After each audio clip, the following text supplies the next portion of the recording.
Want a room makeover without spending a lot of money? Painting existing furniture will give your room a brand new look. Hi, I'm Gia, design expert, and I'm going to give you some easy tips on painting furniture that isn't so painful. Now, I know you might think this is going to take a lot of time, but in the end, you're going to love the final result. I have an unfinished wood stool here, and the first thing you want to think about before you actually start priming the furniture is decide if your furniture needs to be sanded. How you'll make that decision is by two ways. One, does it have knots like this on it? And two, are there any bumps on the furniture? If so, you're going to want to take a sanding sponge just like this and just go in short strokes up and down. You're going to do that for a few minutes. And then next is to check. And the best way to check is by using your hand and taking it up and down the grain of the furniture. Once it's smooth, the next step is to dust your piece of furniture. This is a tack cloth, and this is going to remove all the dust particles. This step is extremely important because you want to make sure that all the particles are gone before you start priming. Okay, this looks great. I primed this yesterday, but there are things to consider as well when you're priming. If it's a small piece of furniture just like this stool, I recommend using a spray primer. This will make the priming process go much quicker because it will cover so much more.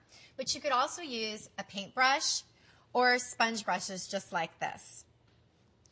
Once you've covered your furniture piece entirely in the primer, let it dry. This step is extremely important because if you apply the paint to the wet primer, it's going to peel off and you're going to have to start it all over again and you're not going to be happy. Okay, this looks great. So now I'm ready to start painting. I've chosen to roll the paint onto the stool because it has a large flat surface. Okay, I'm just going ahead and applying the paint onto my roller. Okay, now I'm ready to go. You want to make sure before you pull it out that you don't have any spills. Okay, we're ready to go.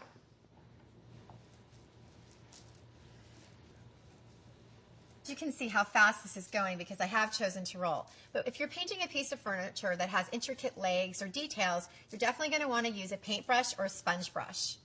The key is just to make sure that the surface is covered really evenly and smoothly. Okay, for the sides, I'm going to go ahead and switch to a sponge brush. And it's the same process for that. Because I've primed it, you can see how fast it's going on, and also it's extremely smooth, so I'm avoiding any kind of bumps along the way. Okay, as you see, the first coat is on, and this looks great. I'm going to continue with the legs, and I'm going to use my sponge brush.